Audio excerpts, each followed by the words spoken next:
Ahora quiero que vayan conmigo al pasaje que Ralph Bell nos leyó. El tercer capítulo de Segunda de Pedro. Ojalá tuviera la oportunidad de ir versículo a versículo en este capítulo, porque es uno de los más importantes capítulos en cuanto a la segunda venida de Jesucristo. Quiero hablarles del día de la venida de Cristo. Ese día lo llaman las Escrituras. Cuando despertaste esta mañana, te pregunto, ¿cuáles eran tus expectativas para hoy? Muchas personas piensan esto: va a ser un día común, nada inusual habrá hoy. Nada fuera de lo ordinario, no mucho que esperar, solo como cualquier día. Y podría ser el día de graduación, o de aniversario, o de promoción, o un día en el que te retires, o un día en el que comienzas tus vacaciones, o tal vez tu cumpleaños, o el cumpleaños de un hijo. Pero hoy quiero hablar contigo sobre un día que es único en la historia del mundo. El día cuando la Biblia nos enseña que Jesucristo volverá a la tierra.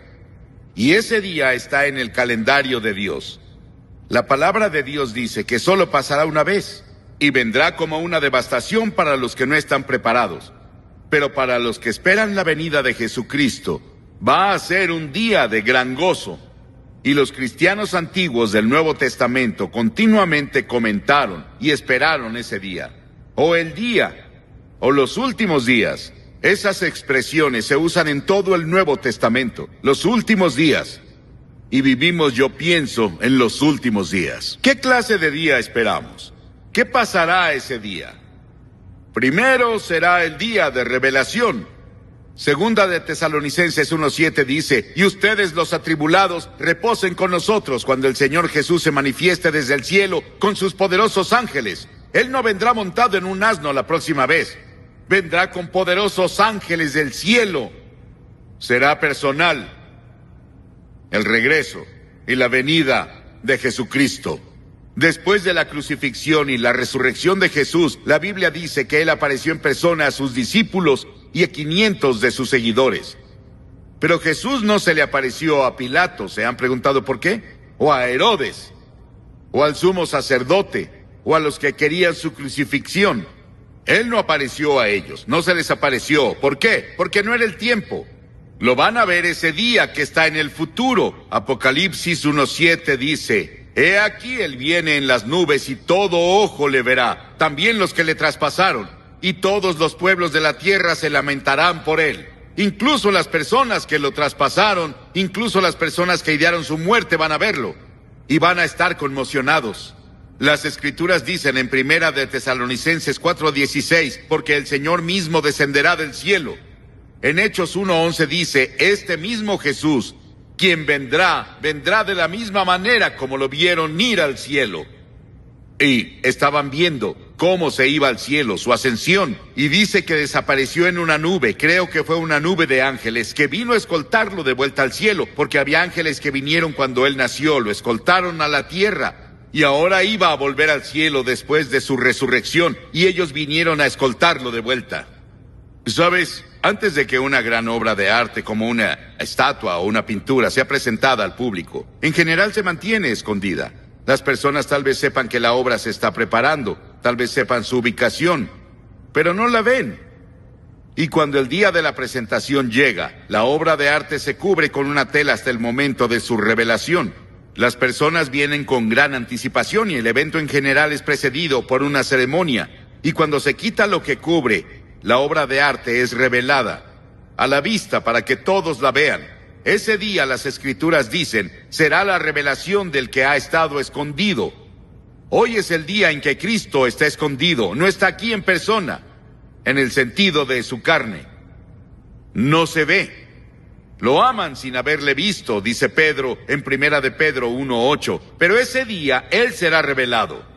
Verás, este es un día de fe. Venimos a Él por fe, pero luego estará a la vista. Vamos a verlo frente a frente. Y espero ese día cuando veré a Jesucristo y frente a frente, y pueda caer a sus pies y agradecerle por morir en la cruz por mí, y yo tenga perdón por mis pecados y vaya al cielo a pasar la eternidad con Él. En los países orientales, un hombre se presenta, en muchos países orientales presentan al hombre El día de su boda con su esposa. La primera vez que él ve a la esposa es el día de la boda. Ella está escondida bajo un velo.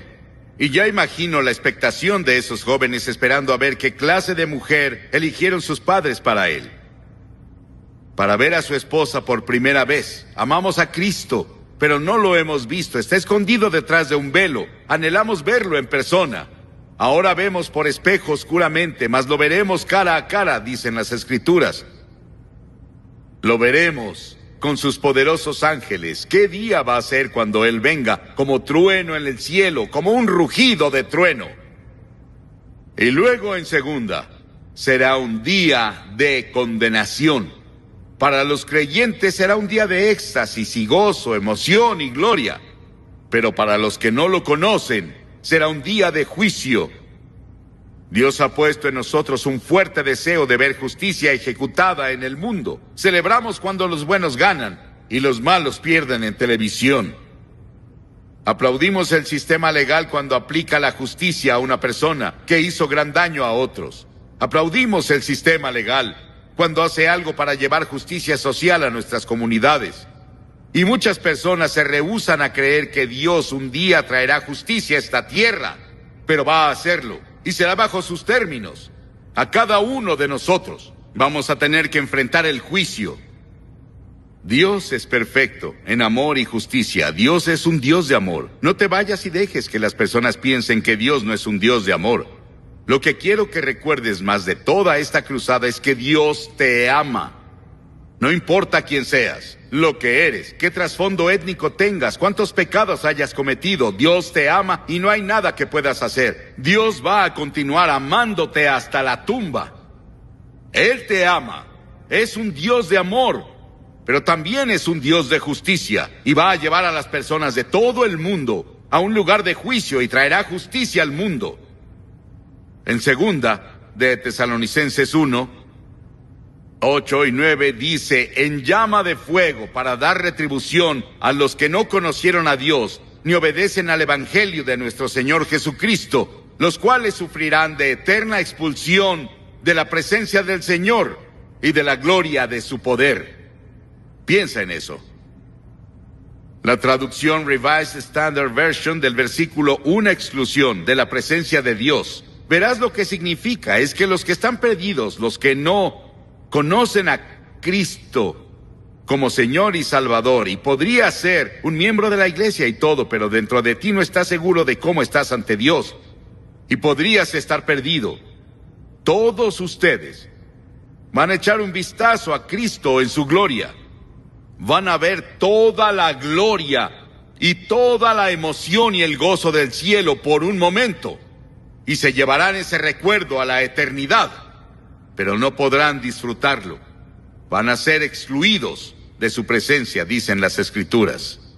Recuerdo cuando oí eso por primera vez de un erudito griego en la Universidad de Cambridge. Recuerdo el impacto que tuvo sobre mí cuando dijo lo que significaba ese pasaje. Y comencé a pensar en echar un vistazo a Jesús y toda su gloria y todo su poder. Y yo debía ser parte de eso en el cielo, y me lo perdí. Por mi propia lujuria, o mi avaricia, o mi orgullo, o mi ego, o porque no me rendí ante Cristo en la cruz. También va a ser un día de salvación, un día de salvación. Ahí llegamos a la glorificación. Han oído de la salvación y la santificación, eso se llama glorificación.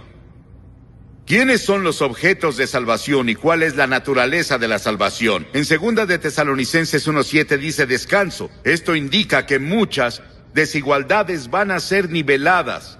Habrá perfecta justicia. El pobre del mundo tendrá sus necesidades cubiertas y muchos de los ricos se volverán pobres. ¿Recuerdan el hombre rico y el pobre de los que Jesús habló? El pobre murió y fue al cielo con Jesús. Y el hombre rico, que no tenía tiempo para el pobre, murió y fue al infierno. Había un gran abismo entre ellos, y el hombre rico clamó. Él vio a Abraham, y clamó diciendo, ven a traerme un poco de agua, solo toca mi lengua con agua, y por favor ve a decirles a mis hermanos que no vengan a este lugar. Es terrible. Lo que sea el infierno, es una separación de Dios. El cielo se describe en los términos que indican. Lo importante no va a ser nuestro gozo. Voy a saltar de arriba a abajo si me dejan. Voy a aplaudir más que las personas de Albany. Voy a aplaudirle al Señor Jesucristo hasta que mis manos se caigan. Voy a arrodillarme hasta que mis rodillas estén llenas de sangre por eso. Y le daré la gloria y la alabanza y el honor, pero no va a ser lo importante. Lo importante es que Jesús va a ser tan revelado y hermoso y glorioso en y a través de nosotros, sus santos, que todo el universo se levantará y se maravillará de que Cristo hiciera tal cosa por su muerte y su resurrección, que tomara a pecadores como tú y yo, que nos oponemos a Dios, que rompemos las leyes, que lo desobedecemos a diario, y nos llevará y amoldará a lo que Él planea para el futuro, y a compartir con Él su reino y gobierno. Él va a ser tan revelado en su belleza y gloria en y a través de sus santos que todo el universo se detendrá sorprendido. Verás, un obrero es revelado por su trabajo. Sir Christopher Wren fue el diseñador de la Catedral de San Pablo en Londres, y recuerdo cuando fuimos a Londres el año después de la guerra. Cliff Barrows y su esposa Billy y mi esposa y yo fuimos a Inglaterra y predicamos allá por 6 meses, y toda la ciudad estaba casi en ruinas, pero veías la Catedral de San Pablo de pie con toda su gloria. Había sufrido un poco de daño, pero no mucho. Sir Christopher Wren la diseñó. Dentro de la catedral hay una placa en su memoria. Y dice, si buscas el monumento de Sir Christopher Wren, aquí lo ves. Este es su monumento. El monumento del Señor Jesucristo, su obra en la tierra, en la cruz y su resurrección, seremos tú y yo. Todos los que conocen a Cristo, el cuerpo de Cristo, somos su obra maestra. Cuando el universo mire a su iglesia glorificada, se maravillará de su belleza. No pensarán en ti y en mí, van a pensar en Él. Todos nuestros pensamientos se centrarán en Él. El universo estará impresionado, no por nosotros, sino por Él, que logró esto. Cristo será el centro del cielo. Y en el infierno, a donde sea que veas, nunca lo verás. Este es el día que el Señor ha hecho. Regocijémonos con gozo en Él, dicen las Escrituras. Habrá un día en el que Cristo volverá. Hasta ahora, cuando vendrá es un secreto. Según un artículo reciente del New York Times del año pasado, el gobierno de los Estados Unidos creó 6.800.000 mensajes y documentos clasificados. Son muchos secretos. Y claro, sabemos que esos secretos tienen fugas. Pero Dios tiene un secreto que no le reveló a nadie. A nadie, y ni siquiera especulamos. Y ese es el día y la hora de su regreso. No lo sabemos. Pero Jesús, antes de su muerte, llevó a sus discípulos a la montaña, y en privado le preguntaron, Señor, ¿cuándo volverás? ¿Y cuáles serán las señales de tu regreso? ¿Qué podemos esperar antes de que vuelvas? ¿Cuáles serán los indicadores de que vendrás de nuevo y el final del mundo? O los sistemas como los conocemos, que están dominados por el mal. Y Jesús contestó, ese día y esa hora ningún hombre, ni siquiera los ángeles la conocen, solo mi Padre sabe. Pero dejó claro a los discípulos que el tiempo de su segunda venida habría señales que veríamos. ¿Y cuáles son las señales que Él dejó? Primero dijo que habría guerras y rumores de guerras. ¿No te suena a los encabezados de los periódicos todo el tiempo? Las guerras y rumores de guerra. Sí, tuvimos un maravilloso tiempo de paz aparente que hay en el mundo. Me alegra lo que ha pasado. Pero incluso con toda esa paz que explotó, no significa que no sea un mundo peligroso. Los economistas en Londres el otro día en un editorial dijeron que el mundo aún es un lugar peligroso. El final de la Guerra Fría y el nuevo relajamiento entre el este y el oeste han tentado a algunos a creer que la paz es el orden del día. Los economistas dicen que no.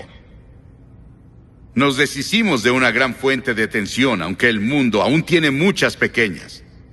Ni el odio, ni la intolerancia, ni la agresión, ni el choque de ideas murieron. en los cambios que hubo el año pasado y la paz explotó, pero también el conflicto. Y la segunda cosa que dijo: muchos vendrán en mi nombre diciendo yo soy el Cristo.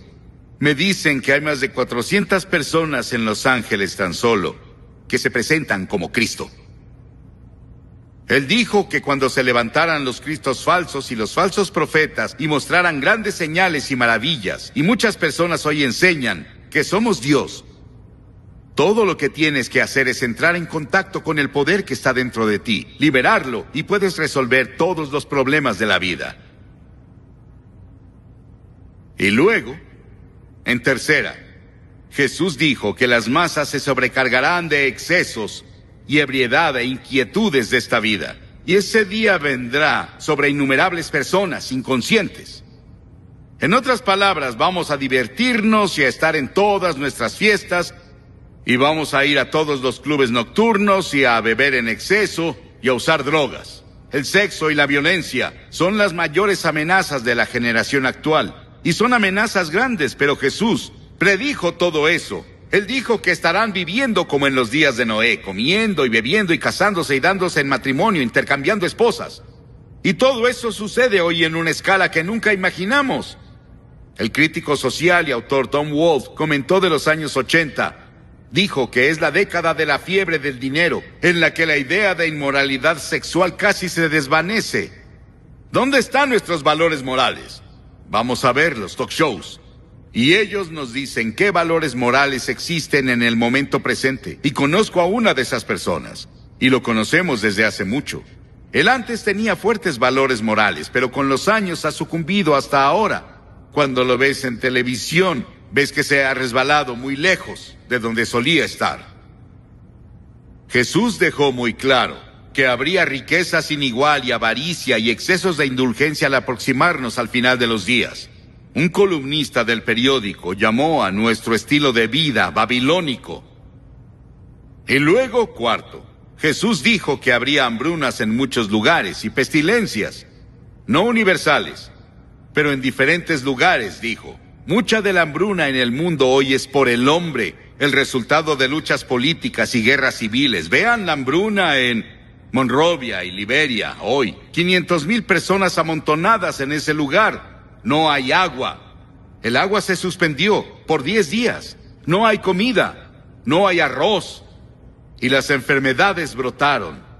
¿Qué pasará? Y está pasando en muchas partes del mundo. Está pasando en lugares como India, y parece que la guerra entre India y Pakistán está muy, muy cercana. Y vemos todas esas cosas pasando ahora.